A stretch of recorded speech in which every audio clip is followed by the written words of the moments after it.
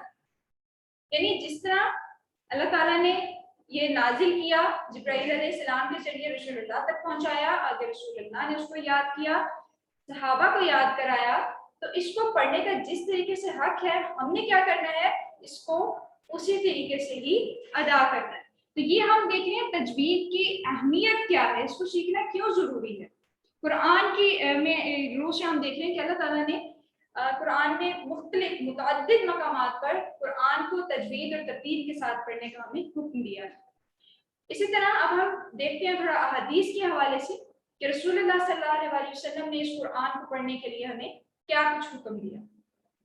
سیدنا عبداللہ بن مسعود رضی اللہ تعالی عنہ سے روایت ہے کہ رسول اللہ صلی اللہ علیہ وسلم نے فرمایا ان اللہ یحب ان یقرأ القرآن کما انزل، بے شک اللہ تعالیٰ یہ پسند کرتے ہیں کہ قرآن مجید کو اس طرح پڑھا جائے جس طرح نازل کیا گیا ہے. یہ نہیں ہے کہ ہم اپنے طریقے سے اس کو یا جس طرح آ رہا ہے بس ہم پڑھتے جائیں، بلکہ نہیں، رسول اللہ نے بھی اس کے حوالے سے فرمایا کہ اس کو اسی طرح پڑھا جائے جس طرح یہ نازل ہوا ہے. آپ کو پتہ ہے قرآن پاک جو ہے وہ 23 سال کے عرصہ میں نازل ہوا. ایسا کیوں ہوا؟ اللہ تعالیٰ ایک وقت میں بھی سارا قرآن پاک نازل کر سکتے تھے. 23 سال کے ایک عرصے میں، ایک لمبے عرصے میں اللہ تعالیٰ نے قرآن پاک کو نازل کیا. تو وہ یہی ظاہر کر رہا ہے کہ اللہ تعالیٰ نے ٹھہر ٹھہر کر تھوڑا تھوڑا حصہ جو ہے وہ نازل کیا تاکہ اس کو اسی طریقے سے جس طرح نازل ہو رہا ہے اسی طرح پڑھا جائے، اور اس کے ساتھ ساتھ اس میں ہم جو بھی اس کے قواعد ہیں یعنی تجوید کے حوالے سے، ترتیل کے حوالے سے، ان کو اسی طریقے سے ادا کیا جائے. یہاں پہ ایک چھوٹا سا واقعہ آپ کو سنانا چاہوں گی صحابہ کی زندگی سے. سیدنا عبداللہ بن مسعود رضی اللہ تعالیٰ عنہ جو ہیں وہ ایک شخص کو قرآن پڑھا رہے تھے. جب وہ اس آیت پہ پہنچے انما الصدقات للفقراء والمساکین، تو جب اس آیت پہ پہنچے تو اس آدمی نے کیا کیا کہ للفقراء پہ جو مد ہے را کے آگے، اس مد کو لمبا نہیں کیا بلکہ جلدی سے ادا کیا انما الصدقات للفقراء والمساکین. تو اس کو اتنا لمبا نہیں کیا تو عبداللہ بن مسعود رضی اللہ عنہ نے اسی وقت اس شخص کو روک دیا اور فرمایا کہ خبردار، رسول اللہ صلی اللہ علیہ وسلم کو میں نے ایسا قرآن پڑھتے نہیں دیکھا. تو لہٰذا ان کی دوبارہ سے تصحیح کرائی گئی کہ دوبارہ سے اس کو وہ آیت دوبارہ دہرائی اور پھر وہ مد کے ساتھ اس کو ادا کرتے. تو یہاں سے یہ ثابت ہوتا ہے کہ اگر ہم کسی بھی حرف میں کوئی مد ہے، کوئی زبر ہے، کوئی زیر ہے، اس کو اس کے حق سے بڑھاتے ہیں یا کم کرتے ہیں تو وہ کیا ہے، وہ پھر غلطی میں آ جاتا ہے اور اس کے ثواب کی بجائے ہمیں گناہ بن جاتا ہے. بعض اوقات اس طرح ہوتا ہے کہ ہمیں وہ بالکل بھی فیل نہیں ہوتی وہ غلطی ہے، تو کوشش کرنی چاہیے کہ ہم جتنا زیادہ ان غلطیوں سے بچ سکیں ہمیں بچنا چاہیے.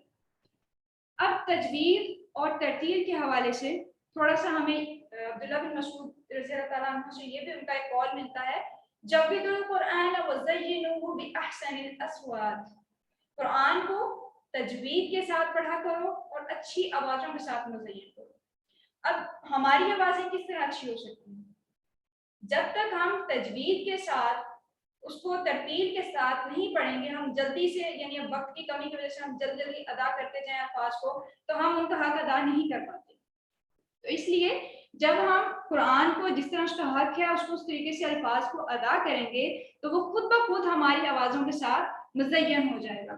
اس کے حوالے سے ایک ہمیں یہ بھی ملتا ہے کہ قیامت کے دن جو قرآن پڑھنے والا ہوگا اس کو کہا جائے گا، اللہ تعالیٰ اسے فرمائیں گے کہ تو قرآن پڑھتا جا اور چڑھتا جا۔ چڑھتا جا مطلب تیرا مقام وہاں پہ ہے جہاں تو آخری آیت پڑھے گا۔ تو آخری آیت سے مراد اب یہاں پہ جو ہم بھی چاہتے ہیں کہ ہم حفظ کریں، ہم نہیں کر پاتے پورا قرآن پاک، تو کم سے کم کچھ آیات ہی ہمیں حفظ کر لینی چاہیے اس کی۔ جو آیات ہم حفظ کریں گے، حافظ کا یہ مقام ہے قرآن کو اچھے انداز سے پڑھنے والے کا کہ اسے اس کا مقام وہاں پہ ہوگا جہاں وہ اپنی آخری آیت پڑھے گا، اور آخری آیت پہ اس کا مقام کیا ہے؟ جنت اس کا مقام ہے۔ تو اللہ تعالیٰ ہمیں بھی اہل جنت میں شامل کرے۔ ترتیل کے حوالے سے ہم دیکھتے ہیں کہ ترتیل کیا ہے۔ حضرت علی رضی اللہ تعالیٰ عنہ نے ترتیل کی تفسیر بیان کرتے ہوئے کہا، الترتیل هو التجوید الحروف والمعارفۃ الوقوف۔ ترتیل کا معنی حروف کی تجوید اور وقوف کی معرفت حاصل کرنا ہے۔ اب وقوف کیا ہے؟ جیسے ہم تھوڑا قرآن میں کہیں وقف آتا ہے، کہیں پہ کم وقفہ کرنا ہوتا ہے، کہیں زیادہ کرنا ہوتا ہے، کہیں لمبا سانس لینا ہوتا ہے، تو اس طریقے سے ان وقوف کی معرفت، ان کی پہچان حاصل کرنا جو ہے وہ ترتیل ہے۔ تجوید کیا ہے؟ حروف کو صحیح مخارج اور صفات کے ساتھ ادائیگی، یعنی حروف کی صحیح ادائیگی کرنا، ان کا صحیح مخارج۔ انشاءاللہ ہم نیکسٹ لیکچر میں اپنے مخارج کے حوالے سے ڈسکس کریں گے کہ مخارج کیا ہیں، کہاں سے ادا ہوتے ہیں، کون سے حروف، اور اس کے علاوہ ہم یہ دیکھیں گے کہ حروف کی صفات کیا ہیں۔ تو حروف کو ان کے صحیح مخارج اور صفات کے ساتھ ادا کرنا تجوید ہے۔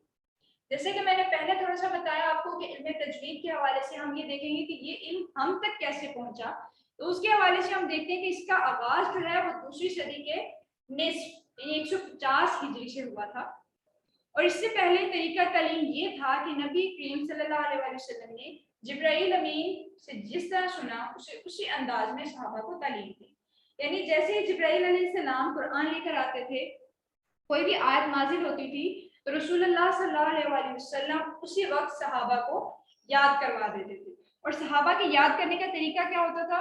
ان کا قوت حافظہ ماشاءاللہ اتنا اچھا تھا کہ ان کو فوراً سے یاد ہو جاتی تھی۔ لیکن ہاں اگر کچھ لوگ یاد نہیں کر پاتے تھے اس وقت سے، تو وہ درختوں کی چھال پہ لکھ لیا کرتے تھے تاکہ وہ اسے بعد میں یاد کر سکیں۔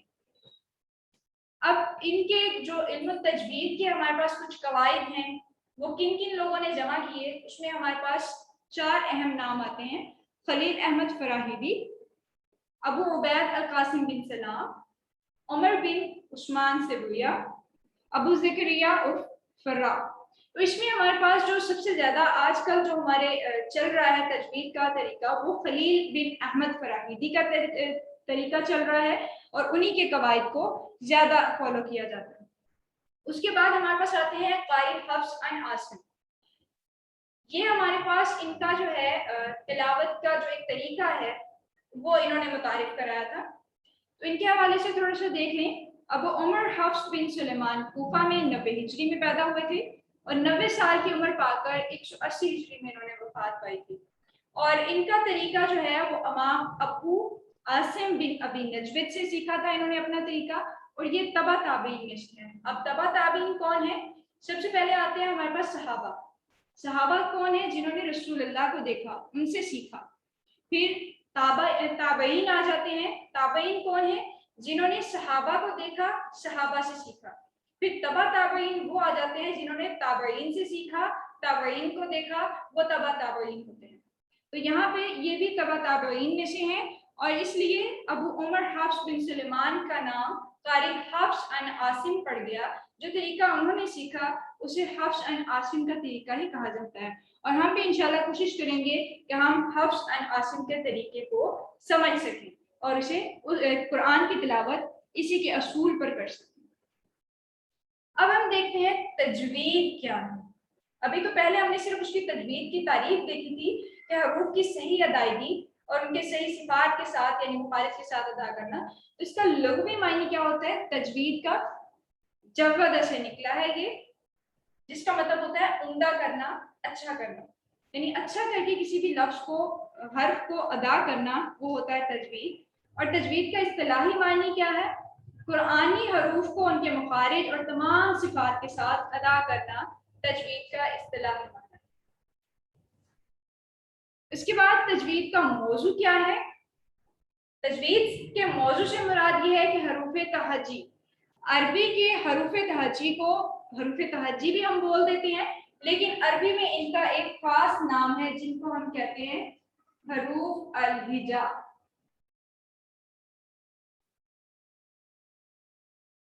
حروف الہجا ہم عربک میں ان کو کہتے ہیں، اور ان کے حوالے سے یہ ہے کہ یہ 29 حروف ہیں اور ان کو مفردات بھی کہتے ہیں۔ ان کے 3 نام ہیں، حروف تہجی بھی کہا جاتا ہے، حروف الہجا بھی کہا جاتا ہے اور مفردات بھی کہا جاتا ہے۔ مفردات کیا ہوتا ہے؟ ایک حرف جس کو ہم کہتے ہیں، تو حروف تہجی میں جتنے بھی حروف ہیں وہ ایک ایک الگ الگ حرف ہے، تو اس لیے ہم اس کو مفردات بولتے ہیں۔ آگے ہمارے پاس آ جاتا ہے تجوید کی فضیلت کیا ہے۔ الحمدللہ ہم اب تک اتنی احادیث دیکھ چکے ہیں کہ اللہ تعالیٰ نے، اور قرآن کے حوالے سے بھی ہم دیکھ چکے ہیں، اور اس میں ہمیں یہ بھی دیکھنے میں ملا کہ یہ کلام حقیقی ہے جسے اللہ تعالیٰ نے خود پہلے تلاوت کر کے فرشتوں کو سنایا تھا اس دنیا کی تخلیق سے 50,000 سال پہلے۔ تو اس لیے اس کی بہت زیادہ فضیلت ہے، اور سب سے افضل کیوں ہے کہ یہ کلام اللہ ہے۔ اور اس کے ساتھ ساتھ ہم آج کے اپنے اس لیکچر کا یہیں پہ اختتام کرتے ہیں۔ امید ہے کہ جو کچھ ہو پڑھا ہے، جتنی چیزیں اب تک بیان کی جا چکی ہیں، بہت بیسک سی تھی، انٹروڈکشن تھا، اس لیے جو ہے امید ہے کہ آپ کو سب کچھ سمجھ آ جائے گا۔ پھر بھی اگر آپ لوگوں کو کوئی بھی کنفیوژن ہو تو آپ پوچھ سکتے ہیں، کسی بھی طریقے سے آپ میسج کر سکتے ہیں، یا آپ جس بھی طریقے سے آپ پوچھنا چاہیں چیٹ باکس میں آپ پوچھ سکتے ہیں۔ اس کے ساتھ ہی ہم اپنی آج کی کلاس کا اختتام کرتے ہیں مجلس کی دعا پڑھ کے۔ اچھا، مجلس کی دعا کے حوالے سے یہ ہے، اس کی تھوڑی سی اہمیت دیکھ لیں کہ مجلس کی دعا کیا ہے۔ اس دعا کو پڑھنے کے حوالے سے کہا رسول اللہ صلی اللہ علیہ وسلم نے فرمایا کہ جب بھی کسی مجلس سے اٹھو، یعنی آپ کسی بھی مجلس میں بیٹھیں، وہ دینی مجلس ہے، وہ دنیاوی مجلس ہے، کسی بھی طرح کی دوستوں کی مجلس ہے، آپ کسی بھی مجلس میں ہیں تو اٹھنے سے پہلے، مجلس میں سے جانے سے پہلے آپ اس دعا کو پڑھ لیں، تو اس سے کیا ہوتا ہے کہ مجلس میں اگر آپ سے کوئی بھی غلط بات، یعنی کوئی آپ سے کوئی غلطی ہو گئی ہے یا کوئی گناہ سرزد ہو گیا، آپ کو پتہ نہیں چلا، کوئی جانے میں کوئی انجانے میں، تو وہ ان سب گناہوں کا کفارہ ہے یہ دعا۔ تو اس سے کیا ہے کہ آپ کے جو گناہ اس مجلس میں سرزد ہوئے ہوتے ہیں آپ سے، وہ سب جو ہیں اسی وقت وہاں پہ ہی ختم ہو جاتے ہیں۔ تو دعا کیا ہے؟ سبحانک اللہم و بحمدک اشہد ان لا الہ الا انت استغفرک و اتوب الیک۔ السلام علیکم ورحمۃ اللہ وبرکاتہ۔ انشاءاللہ ہم ملیں گے اپنی اگلی کلاس میں، اور اس میں ہم تجوید کے حوالے سے مزید بحث کریں گے۔ جزاک اللہ خیرا کثیرا۔